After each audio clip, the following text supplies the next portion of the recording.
Hello साथियों। पिछले video में हमने आपको साइबर क्राइम के बारे में बताया था और साइबर क्राइम कितने प्रकार का ये भी बताया था। उसके पिछले वीडियो में हमने आपको साइबर क्रिमिनल्स कितने प्रकार के होते हैं वो हमने बताया था। इस वीडियो में हम साइबर क्राइम कितने प्रकार से होते हैं उनमें फर्स्ट प्रकार है साइबर क्राइम अगेंस्ट पर्सन। जब साइबर क्राइम किसी व्यक्ति विशेष के साथ हो, वो कौन कौन से ऐसी कंडीशन होती हैं, कौन कौन से ऐसे क्राइम हैं जो एक व्यक्ति विशेष के साथ होते हैं। तो दोस्तों, आपको भी पता है साइबर क्राइम होता क्या है। साइबर क्राइम का मतलब होता है कि कंप्यूटर का उपयोग करके ऑनलाइन या किसी प्रकार से इंटरनेट के माध्यम से किसी व्यक्ति की डाटा, पर्सनल जानकारी एकत्रित करना और उस निजी जानकारी को प्राप्त करके उसका गलत इस्तेमाल करना साइबर क्राइम के अंतर्गत आ जाता है। इसके अंतर्गत ईसीडी और आईसीडी का भी यूज होता है, इलेक्ट्रॉनिक कम्युनिकेशन डिवाइस, और आईसीडी का भी यूज होता है, इंटरनेट कम्युनिकेशन टेक्नोलॉजी का। इनका उपयोग करके ही साइबर क्राइम को अंजाम देते हैं। साथियों, हम पढ़ लेते हैं साइबर क्राइम अगेंस्ट पर्सन के रूप में। सबसे ज़रूरी है इस टेक्नोलॉजी के समय में अपने बच्चों को संभालना। आज का समय इतना ज़्यादा हाईटेक है कि हम अपने बच्चों को मोबाइल पकड़ा देते हैं, फिर हम ये नहीं देखते हैं कि ये बच्चे कर क्या रहे हैं, हम भूल जाते हैं थोड़ी देर के लिए। तो ऐसा ना करें दोस्तों। अगर आपका बच्चा अधिक से अधिक टाइम पे मोबाइल में लगा हुआ है तो ये देखें कि आखिर वो किस चीज़ पे फोकस कर रहा है, क्या चीज़ ऐसी देख रहा है। कहीं ऐसा तो नहीं इंटरनेट ग्रूमिंग का शिकार हो रहा है, या कहीं ऐसा तो नहीं है पीडोफीलिया हो रहा है। मतलब ये दोनों कंडीशन बहुत ख़राब है। क्या है, इंटरनेट ग्रूमिंग और पीडोफीलिया, ये दोनों बहुत ही खराब क्राइम्स हैं। इनमें अगर एक बार बच्चा आपका पहुंच गया ना, तो उसके लिए फिर बाहर निकलना बड़ा मुश्किल हो जाता है। क्यों? क्योंकि इंटरनेट ग्रूमिंग, सबसे पहले देख लेते हैं कैसे। इंटरनेट ग्रूमिंग में सेक्सुअल अपराध होते हैं, मतलब बच्चों को अपने जाल में फंसाते हैं, बच्चों से दोस्ती करते हैं, छोटे बच्चों को अश्लील फोटो भेजने के लिए, न्यूड फोटो भेजने के लिए प्रेरित करते हैं, उनसे सेक्सुअल बातें करते हैं, उनको इस तरीके से फंसा लेते हैं कि बच्चा उनके जाल में फंस जाता है और फिर बच्चा अपनी सेक्सुअल फोटो या न्यूड फोटो भेजने लगते हैं, जिसका वो लोग दुरुपयोग करते हैं और फिर शोषण करते हैं। तो सबसे पहले लोग क्या करते हैं, बच्चे से दोस्ती करते हैं, अपने जाल में फंसाते हैं, फिर वो इस तरीके से करते हैं। फिर उसके बाद पढ़ लेते हैं स्टॉकिंग। स्टॉकिंग का मतलब होता है पीछा करना। ये दो प्रकार से होता है, इंटरनेट के थ्रू और कंप्यूटर के थ्रू। इंटरनेट के थ्रू मतलब इंटरनेट के थ्रू सीधी सी ईमेल वगैरह से होता है। कंप्यूटर के माध्यम से आप सामने वाले के कंप्यूटर में प्रवेश कर गए, किसी भी प्रकार से आपको पासवर्ड पता है, आपको कुछ चीज़ें पता है, कर लिया, आप अंदर चले गए, आपने उनकी पर्सनल चीज़ों को ले लिया, बाधा पहुंचाई, तो ये भी स्टॉकिंग होता है। तो इंटरनेट में आ जाता है कि ऑनलाइन परेशान करना, शर्मिंदा करना, अपमानित करना, अलग थलग अलग अलग करना। जो लोग इंटरनेट सुरक्षा के बारे में उतने ज़्यादा अनुभवशील नहीं रहते हैं, उनको ये लोग ज़्यादा परेशान कर देते हैं और वो उसका शिकार भी हो जाते हैं। मतलब सीधी सी बात है, उनको परेशान करना इस तरीके से। तो ये दोस्तों, इंटरनेट ग्रूमिंग और स्टॉकिंग दोनों ही बड़ी समस्याएं हैं। और ये जो स्टॉकिंग करते हैं, ईमेल के जरिए बार बार अश्लील सामग्री भेजते हैं, वायरस भेजकर भी परेशान करते हैं। और कंप्यूटर का हमने बता ही दिया कि कंप्यूटर में अनधिक प्रवेश कर गए तो वो डाटा वगैरह निकाल लेते हैं और उसके जो भी कमियां रहती हैं उसका फ़ायदा उठाते हैं। फिर आता है दोस्तों हैरेसमेंट, उत्पीड़न।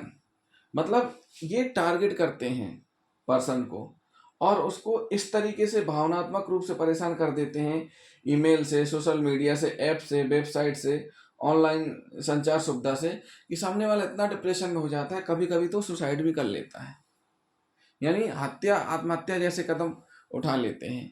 तो हरेसमेंट इतना कर देते हैं साइबर क्रिमिनल्स।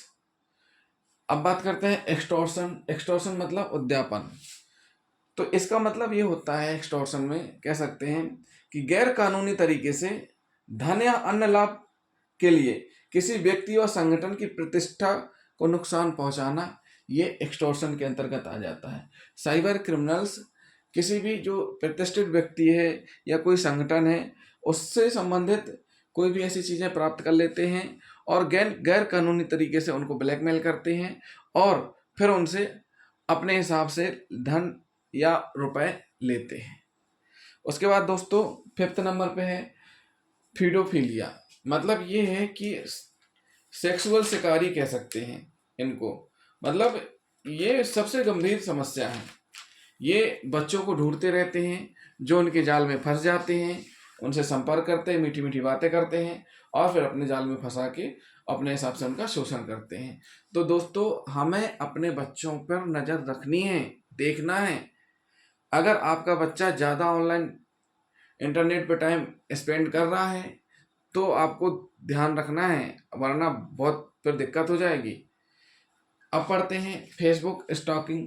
देखिए स्टॉकिंग तो हम पढ़ चुके हैं, पीछा करना। वो पीछा कैसे करना हम बता चुके हैं, इंटरनेट के माध्यम से अश्लील सामग्री, मैसेज, ईमेल, ये सारी चीज़ें होती हैं। इसी प्रकार फेसबुक में भी स्टॉकिंग होती है। कैसे? फेसबुक में किसी की प्रोफाइल बार बार देखना और मैसेज करना उनको, तो ये एफबी पर पीछा करना कहला जाता है। फिर पढ़ते हैं सबसे एक और इम्पोर्टेंट रोल है इंटरनेट रोल, जो साइबर क्रिमिनल्स करते हैं। मतलब सीधी सी बात है, इंटरनेट रोल एक ऐसे कोई भी व्यक्ति है, कोई भी पर्सन है, किसी संगठन से संबंधित है और वो व्यक्ति ऑनलाइन रूप से जुड़े हुए हैं। जैसे आप लोग देखते हैं कि न्यूज़ चैनलों में बताया जाता है कि आपस में बैठाल के उनसे बातचीतें की जा रही हैं, अपना अपना ओपिनियन दे रहे हैं। ऐसे में ही एक ऐसा पोस्ट या एक ऐसी टिप्पणी, कमेंट्स जो उसको उत्तेजक कर दे, यानी उकसा दे, जिससे वो भावनात्मक प्रतिक्रिया देने लगे। मतलब गलत बाधित कर दे उसकी चीज़ों को, वो अच्छे से बात ना कर पाए। कोई भी ऐसा कमेंट इस तरीके से कर देना ताकि वो गलत रास्ते में चला जाए, मतलब वो भटक जाए, जो डिबेट चल रही है भटक जाए उस चीज़ से जो इस पर बातचीत करनी उत्तेजक हो जाए, जिससे वो अपने आप में कंट्रोल ना कर पाए। इसमें होता कौन कौन सी ऐसी चीज़ें रहती हैं इंटरनेट रोल में? यूट्यूब पे कमेंट कर देते हैं उल्टे सीधे, आपका ये क्या बोलते हैं ईमेल में, और ये ट्रोलिंग का जो कहते हैं ना, ट्रोलिंग इसी प्रकार होती है, टिप्पणियाँ करना। तो ये सारी चीज़ें उसमें आ जाती हैं कि किस प्रकार से टिप्पणियाँ कर देते हैं। साथियों अब आगे आता है pyramid scheme fraud. Pyramid scheme fraud मतलब होता है एक चेन वाला सिस्टम होता है, एक के नीचे एक के नीचे एक, ऐसे पिरामिड बनाते जाओ और ये आश्वासन देते हैं शुरू में कि भाई जो 100 रुपये जमा करेगा उसको 150 मिलेंगे, या 200 जमा करेगा तो ऐसे इस प्रकार से देते जाते हैं। स्टार्टिंग में तो ये लोग थोड़ा ठीक करते हैं, उनको आश्वासन देते हैं कि आपका इन्वेस्टमेंट अच्छी जगह हो रहा है, लेकिन ये इन्वेस्टमेंट अच्छी जगह नहीं होता है। जो लास्ट स्टार्टिंग में जो जुड़ते हैं उनको तो ये लोग फ़ायदा कर देते हैं, रिटर्निंग होती रहती है। जैसे ही इनके कस्टमर बढ़ने लगते हैं वैसे ये अमाउंट लेकर के भाग जाते हैं, इनका कुछ पता भी नहीं चलता कहाँ चले गए। तो ये आए दिन कहीं ना कहीं सुनने में आता रहता है कि यहाँ जालसाजी हो गई, यहाँ ऐसा हो गया, यहाँ से ये लोग भाग गई, रातों रात कंपनियाँ चली गई। तो ये वही हैं, ये पिरामिड का ही काम करते हैं जो इस तरीके से अंजाम देते हैं। इनका केवल काम यही है कि लोगों को विश्वास में लेना और विश्वास में लेकर के उनसे किसी न किसी बहाने इन्वेस्ट करवाना। और वो जो इन्वेस्टमेंट बोलते हैं वो इन्वेस्टमेंट एक्चुअली में होता नहीं है, कहीं इन्वेस्टमेंट तो होता ही नहीं है, वो तो केवल कहने के लिए रहता है कि इन्वेस्टमेंट है, लेकिन इन्वेस्टमेंट होता नहीं है। तो ये तो हुआ दोस्तों पिरामिड स्कीम के बारे में। और दोस्तों हमने इंटरनेट रोल में जो आपको बताया था वो टिप्पणी होती है जो वो ट्विटर, रेडिट, इंस्टाग्राम एंड टुम्बलर में भी हो जाती हैं। कमेंट जो होते हैं इस प्रकार के, जिससे सामने वाला भड़क जाए या उत्तेजक हो जाए। फिर बात करते हैं पिरामिड स्कीम।